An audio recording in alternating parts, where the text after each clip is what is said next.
I'm a big believer that we should be adapting to our environment. I think that there's something special about just letting the environment in sometimes, you know?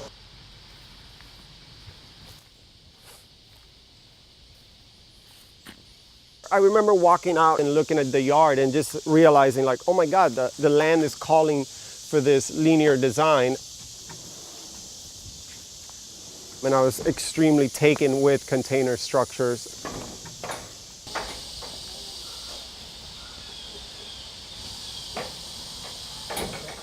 I started the drawings for them like 10, 15 years ago. It stuck in my head, did sketches for them, and possibly another 10 years had to happen before I was like, hey, we're gonna do this year.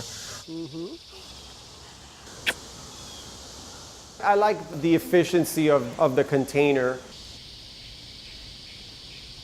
If you're skilled in designing with them and if you have a good knowledge of architectural planning, like you'll be able to work with them. So we kind of just went with it. The containers I bought from the port. Once we started designing, once I had the designs, I did a little research. I met a gentleman. He was completely intrigued by what we were doing. He brought me out there and he's like, pick some up, you know? We got a great deal on them because he had too many and he had to get rid of them. And thinking back, I wish I would have bought them all, but where do you put, 15, 20 containers?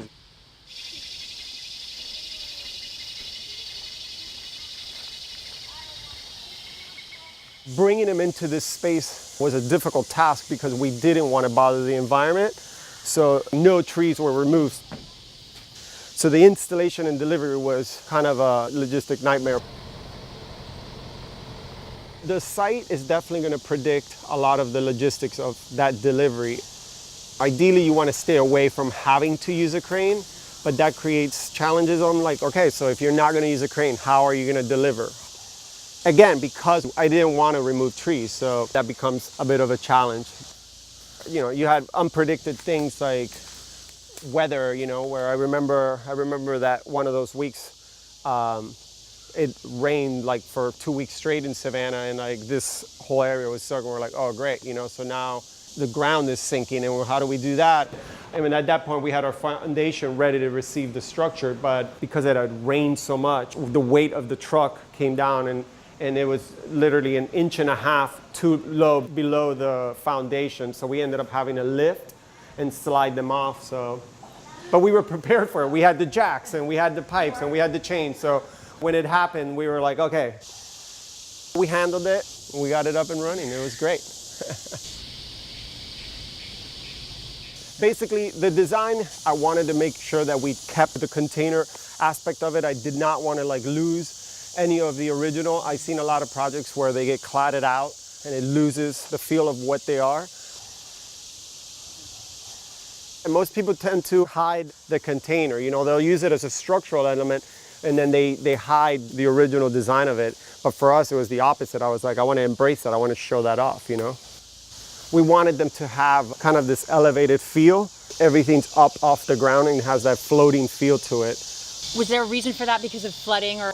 In the South in general, everything's elevated. So we had to put a lot of thought into the foundation, especially for Savannah landscape where it's very wet. So we had to set footers. So, underground there's about 4 feet of slabs of concrete. So that in itself was an endeavor, digging those holes and making the molds and pouring concrete down there. It was no joke. So you laid all the foundation and then. Oh, yeah. Plus, is there a beam?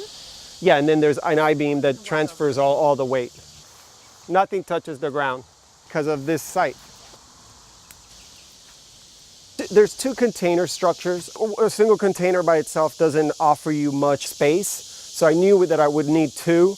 These are the doors, so they were delivered reverse, so that this door opens up in the backside and you copy this same feel.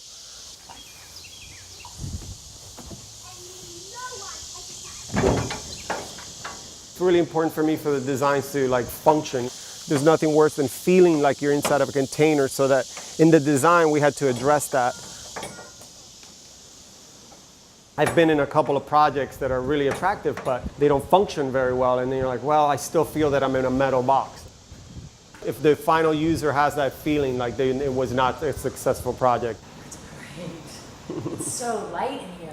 That was the whole point. We wanted for it to feel like you were in a regular home. The idea is that when you were in here, you forgot where you were. You know, are we in Savannah or are we in Brazil? You know, like I wanted it to have that feel.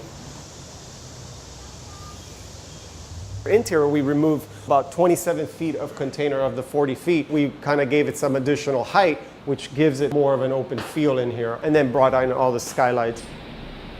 So you went with the clear story windows. Yeah, just to bring in more light. It was important for us to give this as much natural light as possible, and also to remove the feel of the container when you were inside. So structurally, is that difficult to be taking an entire wall off? Any kind of cutting on any container affects its integrity. So as soon as a container project is approached, like the minute that you're cutting away, structure becomes a concern and it has to be addressed, especially when you're removing 27 feet of them. So that's why we get the 2 I-beams. We didn't need that much I-beam, but as a design element, we wanted to use something that would be substantial. Yeah, so you have right now it's being used as a bedroom. So this actually is just right for a queen bed, no? Yeah, but it's a little tighter, but it's great. It works perfect, you know? Were you thinking about that when you... Yeah, of course, of course. And nice and open. You've kept it open? Yeah, definitely. We want, like I said, that jog was planned out so that there would be kind of a private space there for a bed or a private office or whatever. But no door. We didn't put doors, we didn't feel the need for them. So from the bedroom, you have the bathroom, and it's, you know, it's a pretty decent sized bathroom. So it's everything's kind of square. I mean, it sort of fits the angles of what's there. Yeah, we kind of adapted with the containers themselves. So how was it then? So you had to add a center. You Yeah, split them. How far are they apart? They go off 8 feet from each other, and then they staggered back. So it went back 12 feet and 12 feet forward, just kind of to create this jog. I just love how you can see the container from the inside. Mm-hmm. You lose perspective of what's inside and what's outside. Yeah. It's great. Leaving the doors on was not even a question. It was part of the design. Some people question on whether we should weatherproof them so you can kind of turn them into windows, but I've never wanted to do that. How difficult is it to keep it, say, because you have the challenge of the weather here? We treated them just the same way you would treat a residential structure. You know, the walls are insulated. We use spray foam insulation. You get an R30 value. We have a UV clear coating on the exterior, and like the containers are cool like that. You know, like they're designed to be out in the ocean and take that salt water all the time. So you already have that strong coating on them. What about cost? They could get expensive. Depending on where it is, your foundation is going to be different, so that could be an additional cost. But you can put up a structure like this for about $50K. We also challenged ourselves to work with things that were available. Most of this structure was not purchased, it was sourced. All of the drywall, for instance, all the interior walls came from a donation from a job site. Like it was not like we went to your local hardware, Home Depot or something. We're like, we need drywall. You know, we were like, how do we find this stuff? Good design shouldn't have to be just purchased. You should work with what you find. And the entire kitchen came from a building that they were gonna demo. We went and, you know, salvaged all the countertops. So if you're able to design around that, and if you have the luxury of time to let the design come and trust that you will have what you need when you need it, good design should not have to be expensive. What about the floor? The floors are the original container floors, at least on this side. It's about 3 inches thick. They were finished. So these scuff marks are... From the skids, from the pallets coming in and out. We refinished them, put an epoxy finish on them, and, you know, kept them. I have a lot of designs for container structures, but every time we get approached to design a new project, people tend to enjoy this, but I'm a strong believer that the site will predict the design of how they want to be installed. So this particular design may not install well somewhere else. From my experience, it's always nice to let the land predict the layout and where that front entrance wants to be. The back mirrors the front, except it has a complete different feel back here. It's a lot warmer because of the trees, yeah.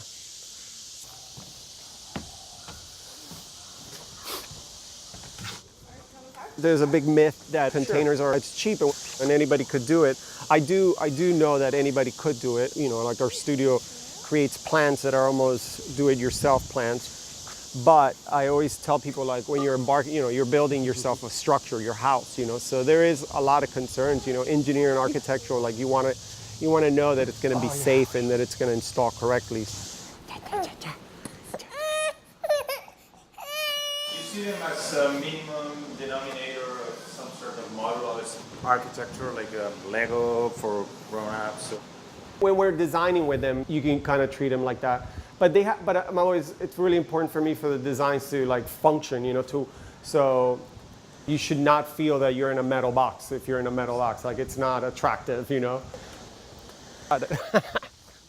In that Lego aspect of it, you can move them around, you can do just about anything with them, but the final outcome has to function, you know, has to serve the final user's purpose. Otherwise it's just not successful. It has to be a house, not a cage, right?